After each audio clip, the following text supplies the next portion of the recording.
All the physical laws in the universe are delicately balanced and specifically measured for the existence and support of life. The general structure of the universe, the place of our Earth in that universe, our planet's physical features such as air, light, and water all possess properties that are essential to our survival. When we inspect and study at the molecular level, the special creation of the microcosmic world reveals a clear and an even more unique order. At the molecular level, or smaller, such as the atomic level, which is too small to be seen with the naked eye, everything is flawless. The elements that make up our hands, eyes, hair, and lungs, or all of the living things such as plants, animals, trees, and birds that provide food for us, are all specially created building blocks. In his work, The Universe, Plan or Accident, the physicist Robert Clark describes how the building blocks of life were brought into being with a very special and a very superior creation. As if the Creator has given us a kit of prefabricated parts ready-made for the work in hand. One of these special components referred to by Clark is the element called carbon. In many respects, carbon has different properties compared to other elements. These differences make it essential to life. Carbon is the sixth element in the periodic table. Its most important characteristic is that it constitutes the basis of many things on Earth, from our car tires to our computers, from the natural gas we use to cellulose, from the meat we eat to the DNA in our cells. The film you are about to watch provides information about the structure of carbon and allows you to witness a great proof of creation.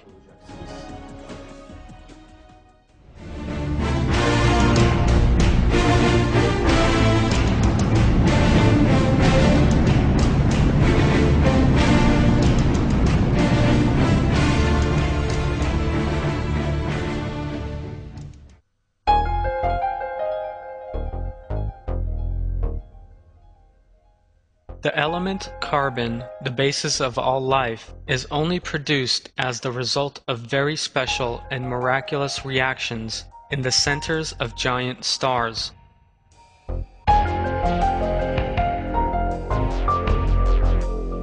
If these miraculous reactions did not take place, there would be no such element as carbon in the universe today, and thus no such concept as life.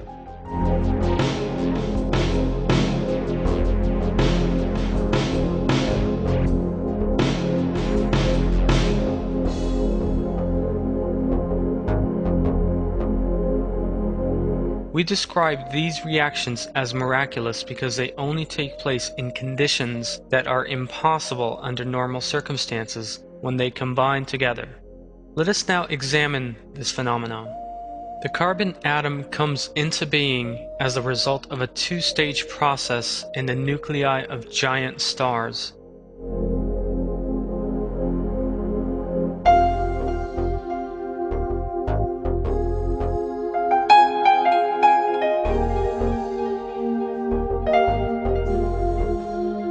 Two helium atoms first combine together, resulting in an intermediate element with 4 protons and 4 neutrons.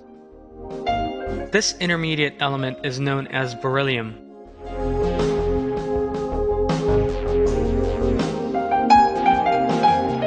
When a third helium atom is added to beryllium, the result is a carbon atom with 6 protons and 6 neutrons.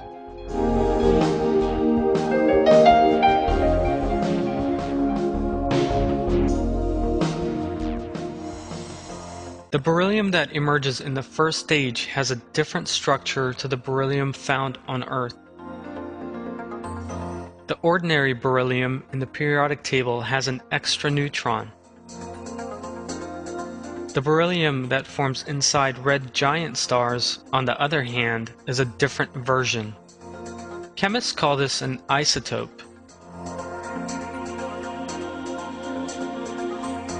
Physicists have long been amazed because this beryllium that forms in red giants is abnormally unstable.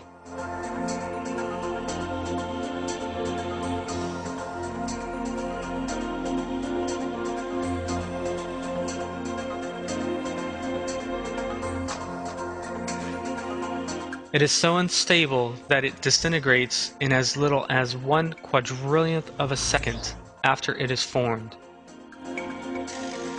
So how is it that this beryllium isotope that vanishes the moment it forms turns into carbon? Does the helium atom that will convert the beryllium isotope into carbon approach and bond to it by chance? Such a thing is, of course, impossible.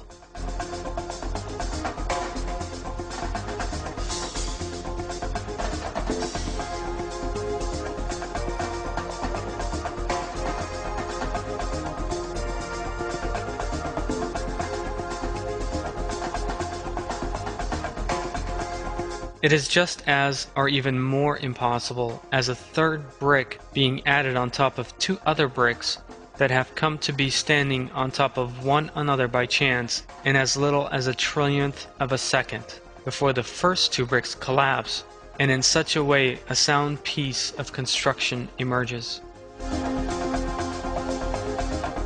The famous scientist Paul Davies describes this miraculous phenomenon in these words.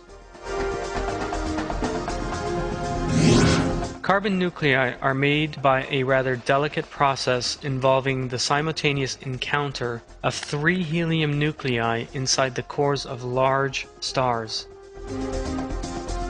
Because of the rarity of triple nuclear encounters, the reaction can proceed at a significant rate only at certain well-defined energies, called resonances, where the reaction rate is greatly amplified by quantum effects. One of these resonances is positioned just right to correspond to the sort of energies that helium nuclei have inside large stars.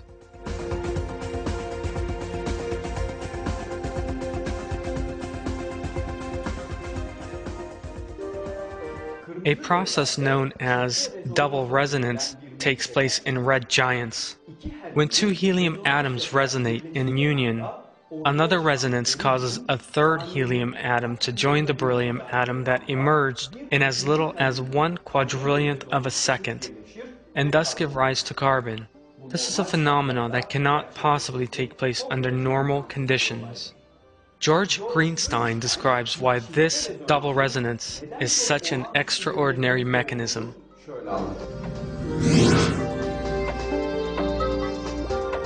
There are 3 quite separate structures in this story: helium, beryllium, and carbon, and 2 quite separate resonances. It is hard to see why these nuclei should work together so smoothly. It is like discovering deep and complex resonances between a car, a bicycle, and a truck.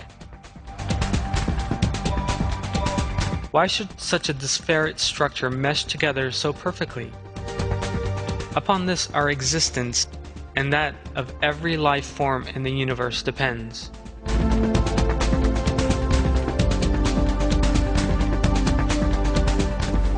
Greenstein compares the formation of carbon in the nuclei of giant stars to a phenomenon that could not possibly occur spontaneously, but is reluctant to unequivocally describe this as a miracle of creation due to his belief in materialist dogma. It subsequently emerged that certain other elements, such as oxygen, also form by way of such extraordinary resonances. Fred Hoyle, who first discovered these extraordinary processes, concluded in his book, Galaxies, Nuclei, and Quasars, that this process was far too planned to have come about by coincidence, and despite being a committed materialist, he admitted that the double resonance he discovered was a regulated matter. In another article, he stated the following: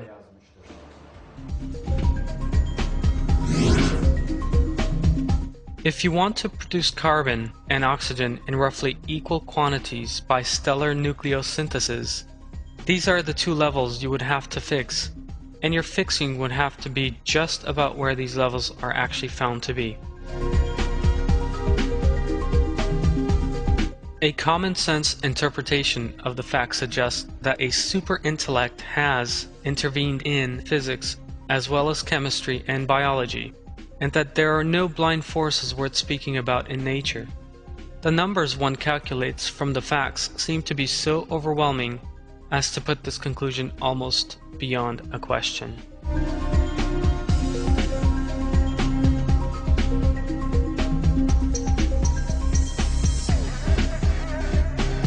So influenced was Hoyle by this miraculous phenomenon that he stressed how other scientists could not ignore this obvious truth.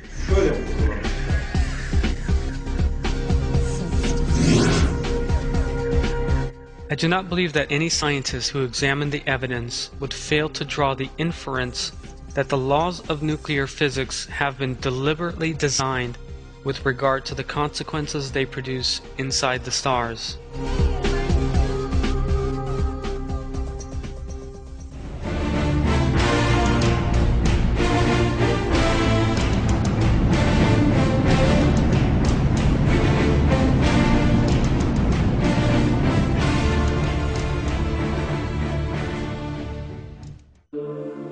It has been estimated that there are currently around 2 million compounds on Earth, with different structures combined in various ways. In the same way that these compounds may be able to form solely by two atoms combining together, they can also emerge from a combination of millions of atoms. The interesting thing, however, is that the fact that every element has its own particular ability to produce compounds. Some elements never combine with another element under any circumstance. Some produce only one or two compounds. Carbon, however, is very different to all of these. It is able by itself to establish 1.7 million compounds of different kinds. Bearing in mind that the total number of different compounds in the world is 2 million, we see that all the other elements, excluding carbon, produce the remaining 300,000 compounds. The meaning of this is that carbon is a great marvel of creation. Karbon büyük bir tasarım harikasıdır.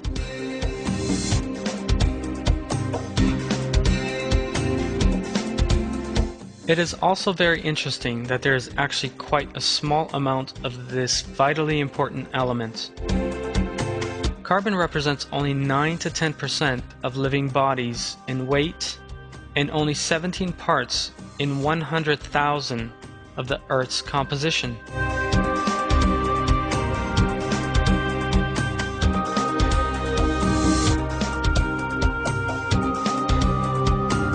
Despite being present in only small quantities, carbon is still present in every part of our lives, including our own bodies, and there is no other element that can replace it.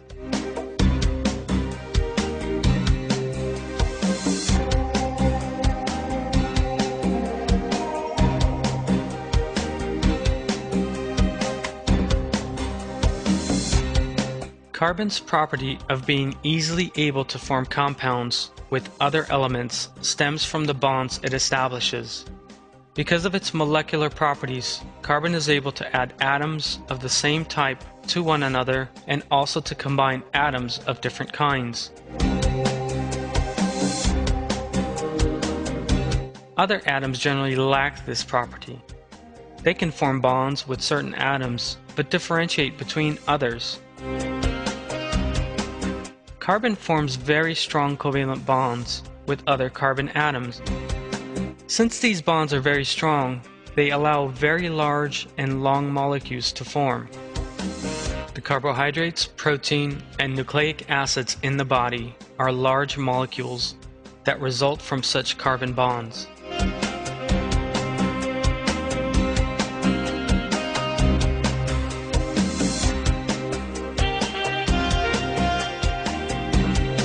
Scientists spent years investigating whether there was any other element that might replace carbon. The element with the nearest properties to those of carbon was silicon. They therefore thought that silicon should be able in some way to build the compounds formed by carbon. However, all their efforts proved to be in vain.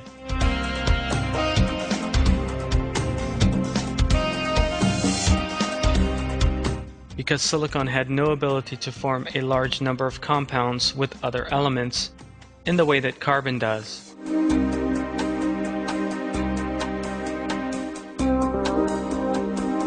The main reason for this is the strong bonds that carbon forms with its own atoms.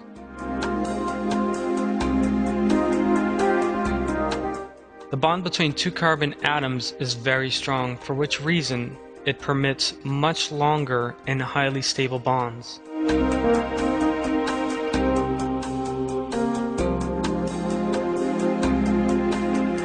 Although silicon is an element very close to carbon, it is unable to form such powerful bonds with its own atoms.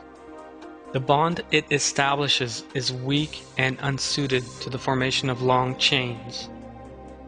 In his book, The Chemical Elements and Their Compounds, the British chemist Neville Sedgwick describes how there is no alternative to carbon. We know enough now to be sure that the idea of a world in which silicon should take the place of carbon as the basis of life is impossible.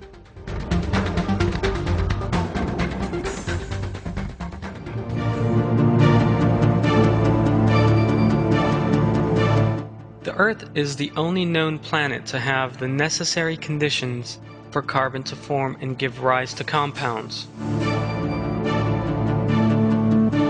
For example, the temperature range needed for a carbon compound to be able to form is between -20 and +120 degrees Celsius. Carbon compounds start to freeze at -20 degrees and to fall apart at 120 degrees. We can witness this decay and this falling apart under world conditions.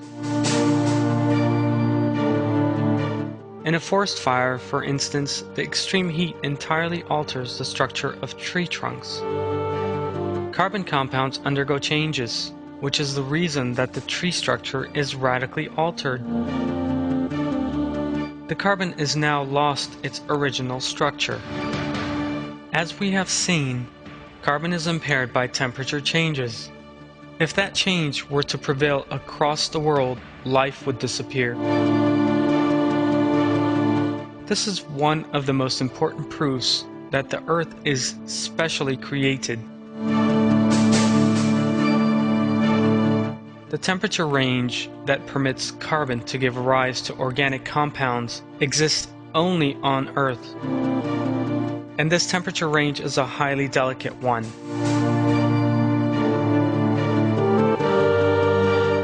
To make a comparison, the temperature on Venus, the next planet to the Earth in the solar system, is around 450 degrees Celsius, and the temperature on Mars, the next planet after the Earth, is -53 degrees Celsius. It is impossible for carbon to give rise to organic compounds in such burning heat and freezing cold. It must also not be forgotten that the temperature in the stars measure millions of degrees, and that the temperature in the vasts of outer space is -273 degrees Celsius, or absolute zero. The fact that only the Earth possesses the specific temperature range necessary to support carbon-based life is a great blessing and a special creation.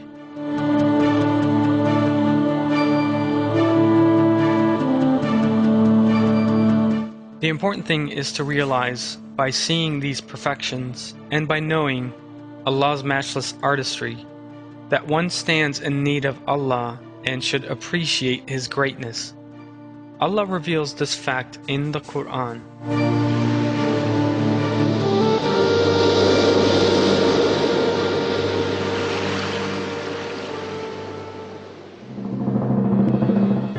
I seek refuge in Allah from the accursed Satan. Have you thought about what you cultivate? Is it you who make it germinate, or are we the germinator? If we wished, we could have made it broken stubble. You would then be left devoid of crops, distraught. We are ruined, in fact we are destitute. Have you thought about the water that you drink? Is it you who sent it down from the clouds, or are we the sender? If we wished, we could have made it bitter, so will you not give thanks? Have you thought about the fire that you light? Is it you who make the trees that fuel it grow, or are we the grower?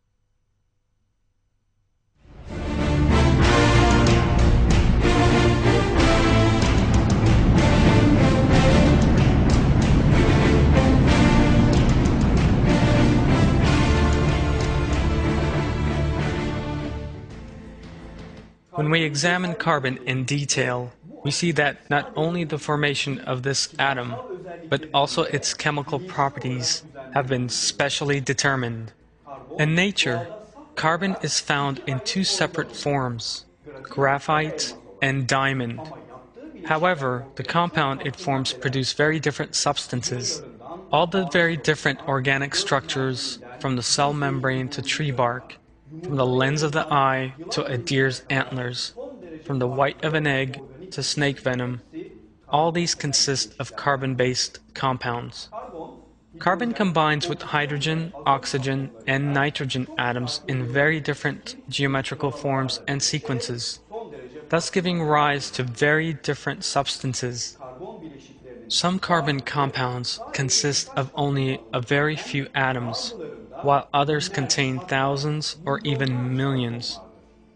Only carbon atoms can form such long and permanent compounds.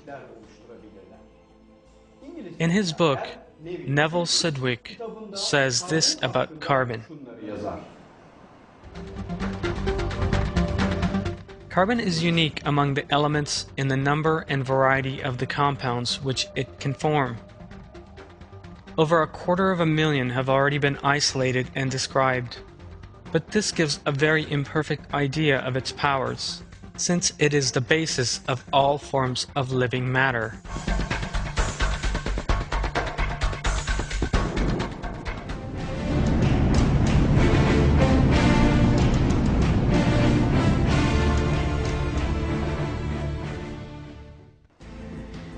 When carbon combines with other atoms to form organic compounds, the bond established between the atoms is known as a covalent bond. Covalent bonds are formed when two atoms share the same electrons.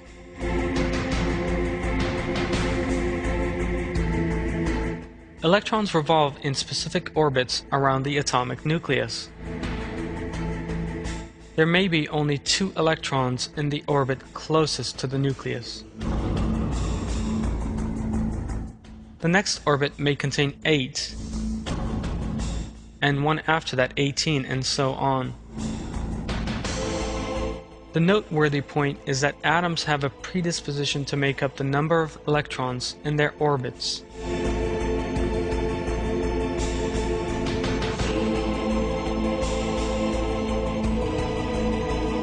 For example, oxygen with 6 electrons in its second orbit wants to add another 2 electrons, and thus complete the orbit with 8 electrons.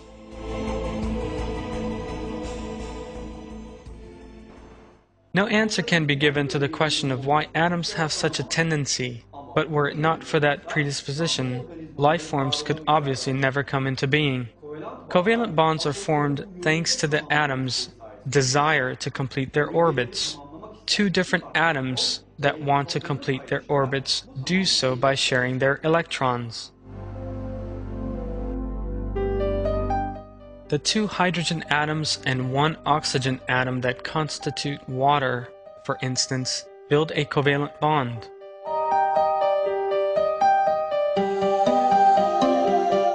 The oxygen raises the number of electrons in its second orbit by sharing 1 electron with each of the hydrogen atoms. Each of the hydrogen atoms raise the number of electrons in its second orbit to 2 by using 1 of the oxygen electrons. Carbon thus gives rise to very different substances by building such covalent bonds.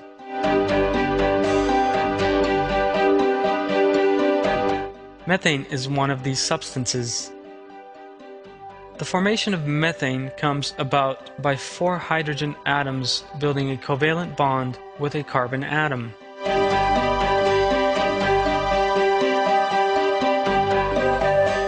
Since the atomic number of carbon is 2 less than that of oxygen, the carbon bonds with 4 hydrogen atoms instead of 2.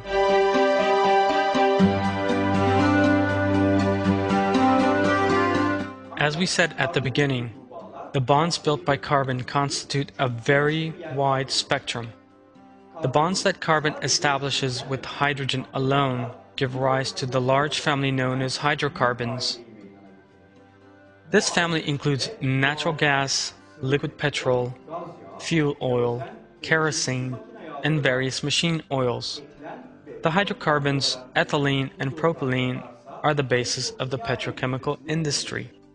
Other hydrocarbons give rise to such compounds as benzene, toluene, and turpentine. The mothballs we put in cupboards to protect our clothes against moths contain another form of hydrocarbon. Hydrocarbons that combine with chlorine or fluorine produce such different substances as anesthetics, fire extinguishers, and the freon used in refrigerators. The covalent bonds that carbon builds with hydrogen and oxygen represent another wide spectrum, including alcohols such as ethanol and propanol, as well as aldehydes, ketones, and fatty acids.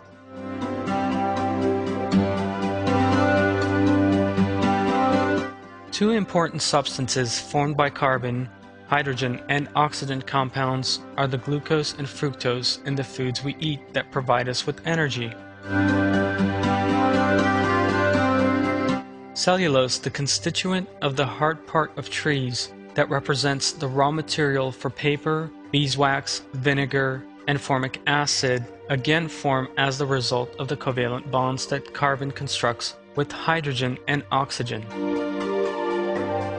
When carbon builds bonds with hydrogen, oxygen, and nitrogen atoms, very important compounds once again result. The most important of these are amino acids, which form proteins, our body's building blocks. The nucleotides that make up DNA are also molecules made up of carbon, hydrogen, oxygen, and nitrogen. In short, the covalent bonds constructed by the carbon atom are among the most essential preconditions necessary for life. If carbon were unable to build covalent bonds with oxygen, nitrogen, and hydrogen, then life could not exist. What enables carbon to form these bonds stems from a characteristic chemists refer to as metastability. The well-known biochemist John Burden Sanderson Haldane describes this feature as follows. A metastable molecule means one that can liberate free energy by a transformation, but is stable enough to last a long time unless it is activated by heat, radiation, or union with a catalyst.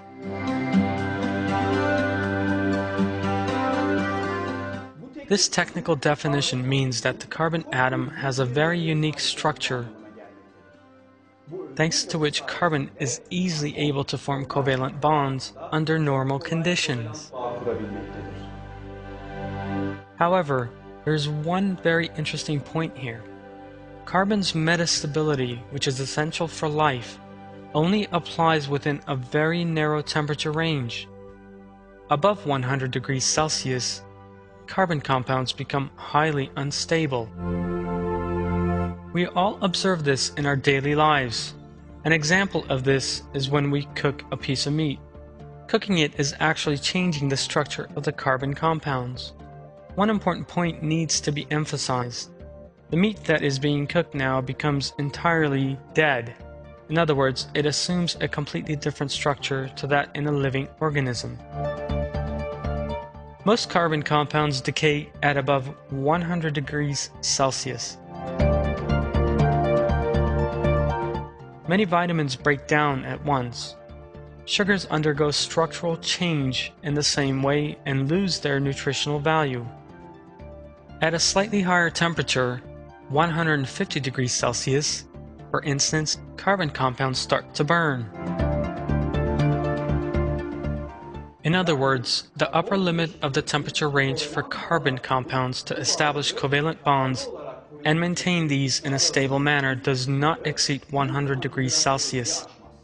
At a temperature lower than 0 degrees Celsius, however, organic biochemistry becomes impossible, yet other compounds are different. Most inorganic substances are not affected in this way by temperature changes. In order to see this, you can place some metal, glass, or stone in a frying pan next to a piece of meat, and then heat them up.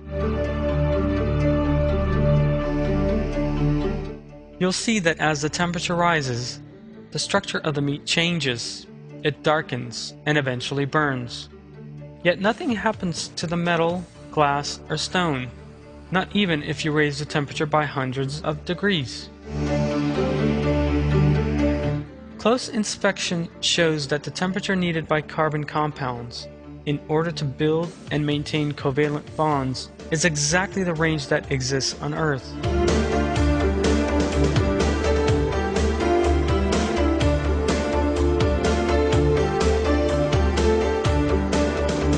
Yet, as we have already said, the temperature in the universe as a whole vary from the fierce heat of millions of degrees inside the hottest stars to absolutely zero, or minus 273 degrees.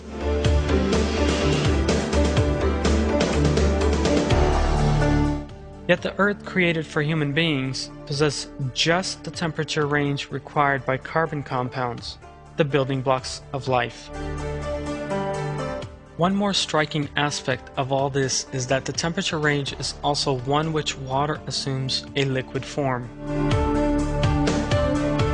As we saw earlier, water, one of the essential preconditions for life, needs exactly the same temperature range as carbon compounds. Yet there is no natural law that makes such a harmony necessary. This is an indication that the properties of water, carbon, and the earth were created to be compatible with one another. The flawless nature of Allah's creation is revealed in the Quran.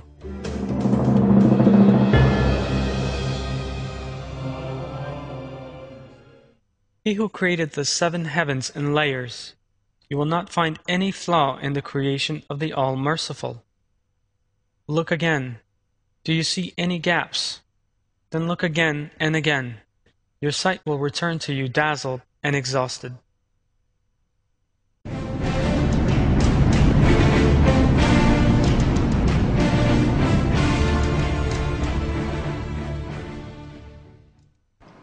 Covalent bonds are not the only bonds that keep the atoms in the living body together. There is a second class of bonds. These bonds of different kinds are collectively known as weak bonds. Proteins, basic building blocks, owe their complex three-dimensional shapes to weak bonds. In order to clarify this, we now need to touch on the structure of proteins. Proteins are generally referred to as amino acid chains. This is an accurate definition, though an inadequate one because the term amino acid chain calls to mind a two-dimensional series, like pearls strung out one after the other on a necklace. However, the amino acids that constitute proteins have a three-dimensional shape, like the leaves on different branches of a tree. Covalent bonds keep the atoms that comprise amino acids together. Weak bonds, on the other hand, combine amino acids together in the requisite three-dimensional form. Were it not for the weak bonds, proteins could not exist, and there could be no life in the absence of proteins. The noteworthy aspect of this is that the temperature range required by weak bonds is, as with covalent bonds, exactly the temperature range that exists on Earth. Yet weak bonds and covalent bonds have completely different structures. And there is no natural reason why they should both require the same temperature. Nonetheless, both classes of bonds are established at the same temperature. If covalent bonds were stable at a different temperature than weak bonds, then protein building would be impossible. All of this information about the extraordinary properties of the carbon atom shows that there is enormous harmony between this atom and other atoms and compounds that are the essential building blocks of life, such as water. There is also harmony between the stability of this atom to form bonds and the temperature of our planet. Our planet provides a home for all these elements and compounds.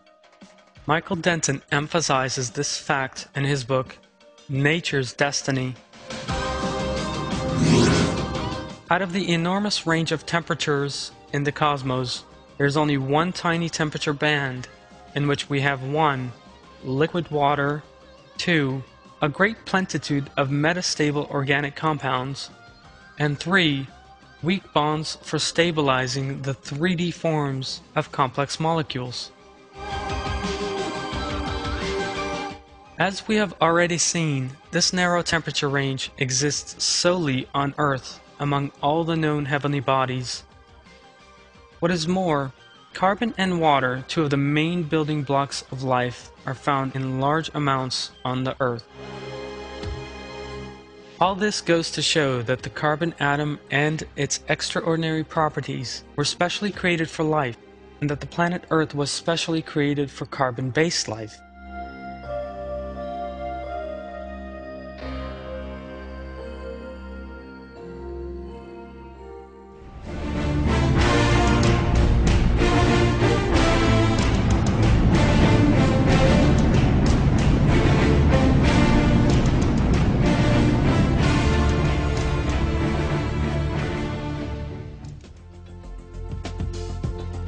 What does a glittering diamond have in common with a drill bit? An uncut, raw diamond is the hardest of all minerals and all substances. For that reason, crystal diamond is used to cut, pierce, and plane substances of all kinds.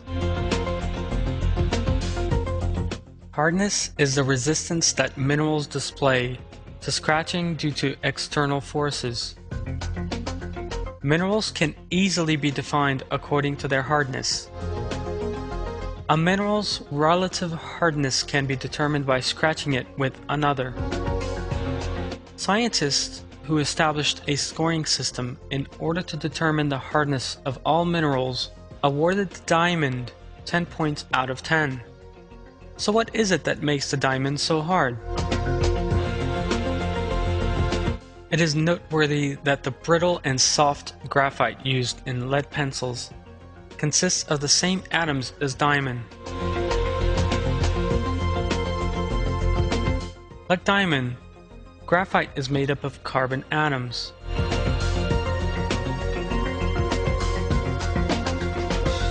Yet one is very soft and the other exceptionally hard.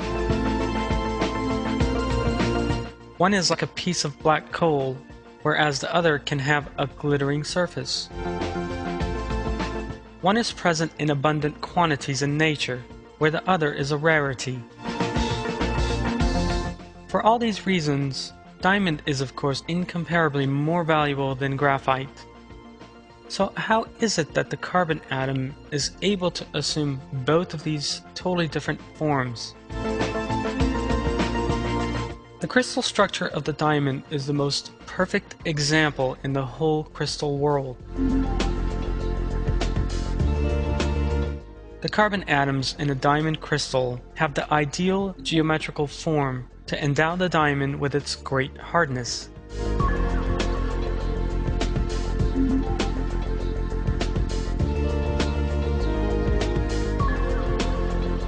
Although graphite also consists of carbon, its atoms are not laid out in the same way as in the diamond. This state of affairs is known to scientists as allotropy.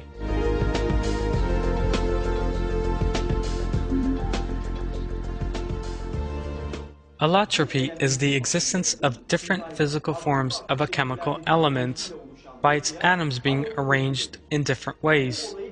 Each of these different forms is known as an allotrope. For example, oxygen and ozone are allotropes of the oxygen atom. Diamond, graphite, and amorphous carbon are all allotropes of carbon. Some of the physical features of diamond and graphite are as follows.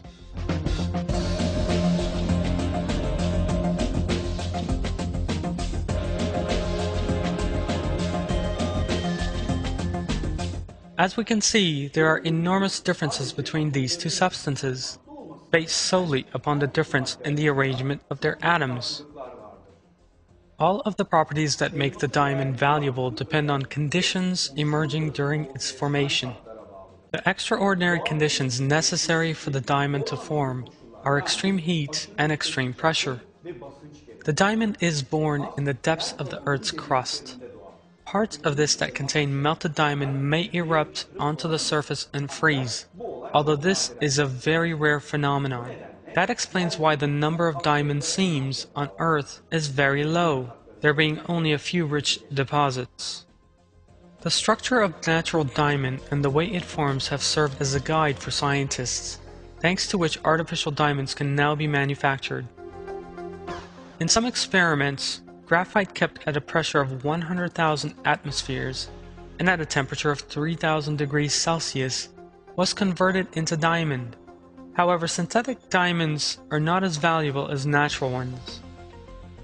Because of their hard structures, such artificial diamonds are used as a kind of abrasive in industry.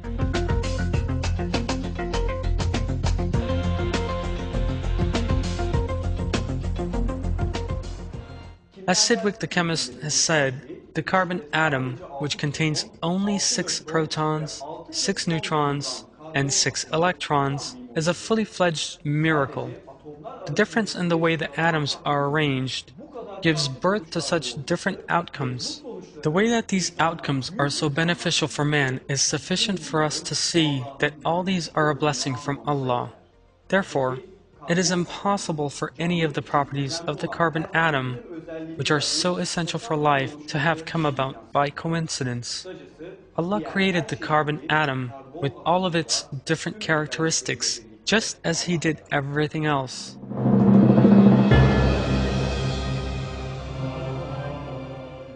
What is in the heavens and in the earth belongs to Allah.